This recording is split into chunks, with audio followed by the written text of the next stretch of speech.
Hello বন্ধুরা, আশা করি সবাই ভালো আছেন।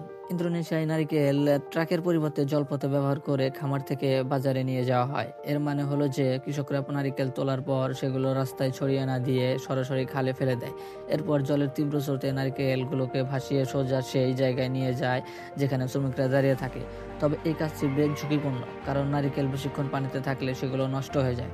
তাই শ্রমিকের দ্রুত গতিতে একটি একটি করে নারিকেল জল থেকে তুলতে হয়, না হলে সমস্ত পরিশ্রম জলে চলে যাবে। ধন্যবাদ বন্ধুরা। হ্যালো বন্ধুরা, আশা করি সবাই ভালো আছেন।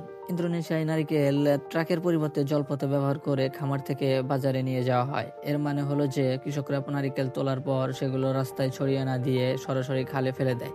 এরপর জলের তীব্র স্রোতে নারিকেলগুলোকে ভাসিয়ে সোজা সেই জায়গায় নিয়ে যায় যেখানে শ্রমিকরা দাঁড়িয়ে থাকে। তবে এই কাজটি বেশ ঝুঁকিপূর্ণ, কারণ নারিকেল বেশিক্ষণ পানিতে থাকলে সেগুলো নষ্ট হয়ে যায়। তাই শ্রমিকের দ্রুত গতিতে একটি একটি করে নারিকেল জল থেকে তুলতে হয়, না হলে সমস্ত পরিশ্রম জলে চলে যাবে। ধন্যবাদ বন্ধুরা।